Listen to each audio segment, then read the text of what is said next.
In the summer of 2015, in the Hwange Reserve in Zimbabwe, the extreme heat lasted for 3 months without rain. A family of lions, including an adult male, a female lion, and a small lion cub, wandered through the dry fields. All the streams and lakes had dried up, and the grasslands were left with only dust and white bones. For 3 consecutive days, they found only a few mud puddles and dead animals to sustain themselves. The female lion, emaciated from eating carrion for many days, had contracted a severe intestinal infection. Time passed slowly in the stifling heat. The male lion's shadow stretched across the road. The female lion, emaciated from eating carrion for many days, had contracted a severe intestinal infection. Time passed slowly in the stifling heat. The male lion's shadow stretched across the road. On the fourth day, when the sun was burning overhead, the female lion collapsed beside a shallow puddle. Time passed slowly in the stifling heat. The male lion's shadow stretched across the road.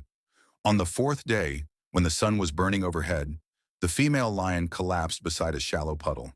The male lion gently headbutted his wife, growling weakly, but the female lion no longer responded. The bewildered lion cub shook its small legs to call its mother, but only received a faint breath in return. The red sun gradually set, and with it, the female lion's last breath also died. The male lion sat silently beside his wife's body all night, while the lion cub curled up and shivered with hunger. The next morning, the body began to decompose. Flies swarmed around, and the smell of death filled the air. The male lion sniffed one last time, then turned and left, roaring in pain across the dry field. The lion cub hesitated, not wanting to leave his mother, but eventually followed his father in the harsh sunlight. A once strong family, now only 2 skinny lives were left, trudging through the scorched grasslands. They decided to move further away, hoping to find water, food, and a slim chance of survival. Following the scent of humans, the father and son gradually approached the edge of Cholocho town, more than 40 kilometers from Hwang. It was a small, remote town with cracked red dirt roads and old patchy houses. 2 lions walked slowly in the middle of the deserted street, their eyes filled with curiosity and caution. The lion cub was still active, running around everywhere, exploring everything from garbage piles to electric poles. The locals just opened their doors to look out and then closed them immediately, as if it were a normal thing. Occasionally, there was the sound of dogs barking from inside the yard, but no one dared to go out. Everyone's eyes from the small window followed the 2 skinny figures under the scorching sun. The male lion roared softly a few times as if reminding his cub to be careful, then continued walking slowly. The burning heat made the lion's paws leave faint blood marks on the cracked road surface.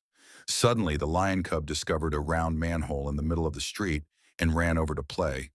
It used its paw to lightly scratch the manhole cover, rolling around, completely unaware of the lurking danger.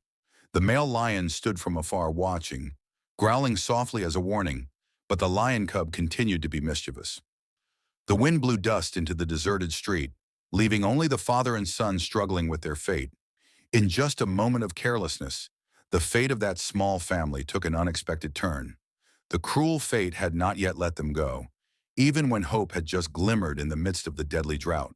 A broken manhole cover suddenly collapsed, dragging the lion cub down into the dark sewer.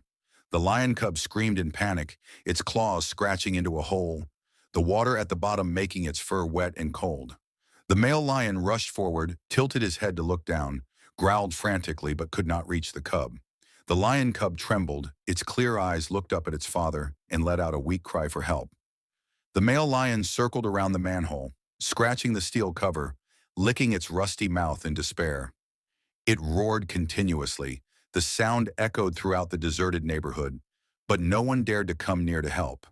The exhausted lion cub lay curled up in the sewer, occasionally looking up and whispering for its father.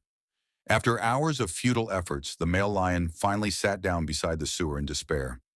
His eyes never left the dark round hole where his little life was struggling. A few people dared to come closer to observe, but then quickly left in fear. The lion cub became quieter and quieter, its cries gradually fading, only occasionally echoing softly.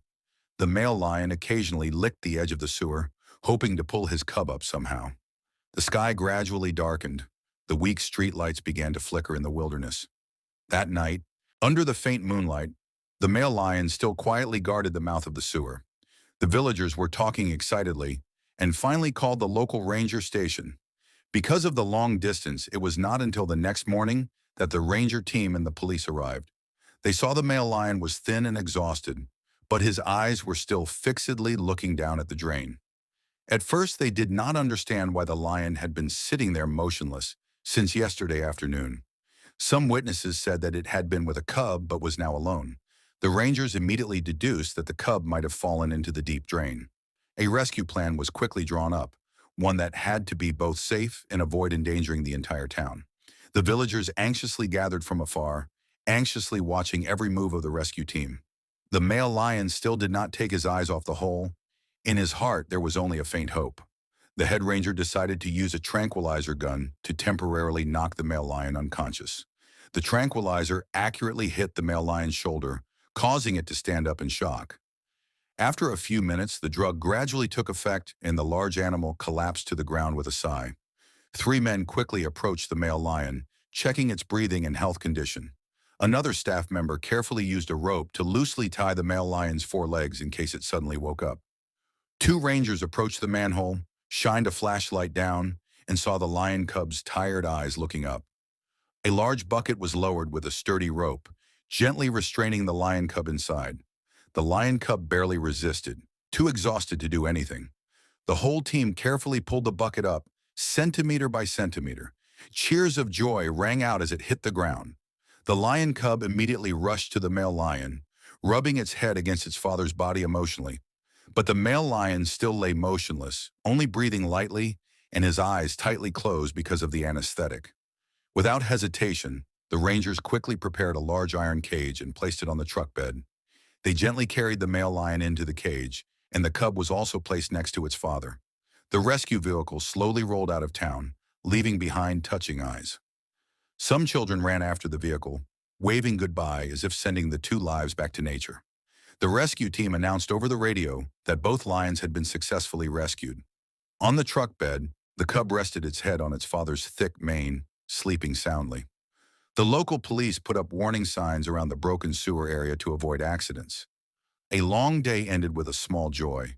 A life had been saved from death by a hair's breadth. The rescue vehicle rolled for nearly 3 hours, finally entering the Hwanghae Rescue Center. Here, a large area had been prepared, full of clean water and food. Veterinarians immediately checked the health of both the male and cub. The male lion needed intravenous fluids and vitamin injections to restore his resistance after a period of exhaustion. The cub was bathed, all the mud was removed, and carefully checked for minor injuries. The male lion remained in a coma for the first 3 days, but eventually he gradually regained consciousness. When he opened his eyes for the first time, he looked around in panic and immediately searched for the cub. The cub rushed to hug his father, both curled up in the warm sunlight of the care area. The rangers smiled with satisfaction at the strong affection between father and son. It is expected that after the drought season, both will be returned to the wild where they belong. In the blazing sun of Hwanghae, the story of the surviving father and son spread throughout the rescue station. It is a symbol of strength, perseverance, and unconditional love between families. The people of Cholotcho still remember the image of the male lion sitting guarding the sewer all night long. For the rangers, it was one of the most touching rescue missions of their career. And for the father and son, that journey of survival will forever be marked in the African sun and wind. Dear friends, thank you for taking the time to watch the whole video. Don't forget to like and subscribe to the channel to support us. Goodbye.